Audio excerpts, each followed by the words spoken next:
اس زمانے میں خواتین نماز پڑھنے کے لیے آتی، بچہ کیا کرے گا؟ بچے کو ساتھ لاتی، بچے کی رونے کی آواز آتی، اللہ کے نبی صلی اللہ علیہ وسلم نماز کو چھوٹا کر دیتے، مختصر کر دیتے۔ نماز بڑی، بچہ بڑا، مخلوق کو اپنی نماز سے تکلیف دینا جائز نہیں ہے، حرام ہے۔ نبی کریم صلی اللہ علیہ وسلم کے پاس ایک گاؤں کے مقتدی لوگ شکایت کرنے کے لیے آئے، کہا ہماری مسجد میں آپ نے حضرت معاذ ابن جبل، حضرت معاذ کو امام بنایا ہے، ہم لوگ کھیتی باڑی کرنے والے، محنت مزدوری کرنے والے، دھوپ میں ہل چلاتے ہیں، محنت کرتے ہیں، رات میں جب عشاء کی نماز پڑھنے کے لیے جاتے ہیں، آپ کے طے شدہ جو امام ہیں حضرت معاذ یہ لمبی لمبی سورتیں پڑھتے ہیں۔ نماز کو نبی نے پہچانا صلی اللہ علیہ وسلم یا ہم نے پہچانا؟ نماز کی کیفیت، نماز کی لذت، نماز کی حلاوت، نماز میں اللہ تبارک تعالیٰ سے کلام کرنا۔ جاؤ پارکوں کے اندر دیکھو، جو رنڈی نما عورتوں سے کوئی بات کرتا ہے چہرے پر کتنی مسکراہٹ ہوتی ہے۔ دنیا کی وہ گندی عورت جس کے پیٹ کے اندر فضلہ رکھا ہوا ہے، پیشاب رکھا ہوا ہے، چند سال کے بعد اس کی جوانی ڈلنے والی ہے اور چہرے پر جھریاں پڑنے والی ہیں اور اس کی رنگت خراب ہونے والی ہے، کیسے عاشق ہنسی خوشی بات کرتا ہے۔ اللہ کے نبی صلی اللہ علیہ وسلم فرماتے ہیں مسلمان نماز پڑھتا ہے، اللہ تعالیٰ سے بات کرتا ہے، الحمدللہ رب العالمین حمدنی عبدی، میرے بندے نے میری تعریف کی، الرحمن الرحیم اثنا عبدی، میرے بندے نے میری ثنا کی، پوری سوال جواب چل رہا ہے۔ کتنا مزہ آتا ہوگا اللہ تبارک تعالیٰ کا نام لینے میں۔ حضرت ایک بزرگ تھے، وہ جیب کے اندر جو گڑ ہوتا ہے اس کی بھیلیاں اور اس کی چھوٹے چھوٹے ٹکڑے رکھے رہتے تھے۔ کوئی آدمی آتا، کہو اللہ، وہ اللہ کہتا تو اس کے منہ میں گڑ ڈال دیتے، میرے محبوب کا نام لیا، میرے اللہ کا نام لیا، میرے پالنہار کا نام لیا۔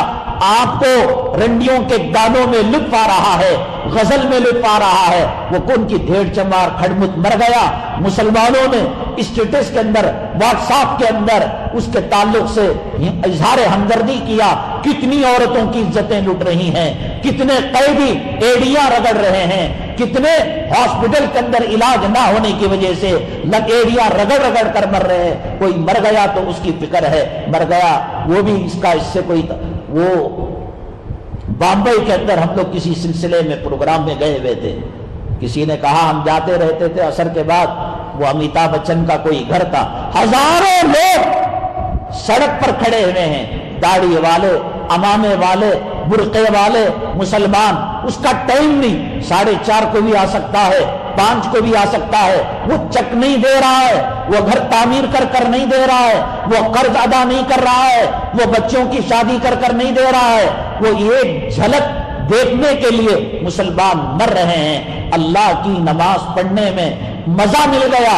حضرت حاجی امداد اللہ مہاجر مکی رحمۃ اللہ علیہ فرمایا کرتے تھے میرے لیے دعا کرو، قبر میں نماز نہیں ہے، محشر میں نماز نہیں ہے، اللہ اجازت دے کہ میں قبر میں بھی نماز پڑھوں، اللہ کے عرش کے نیچے نماز پڑھوں، جنت میں نماز پڑھوں۔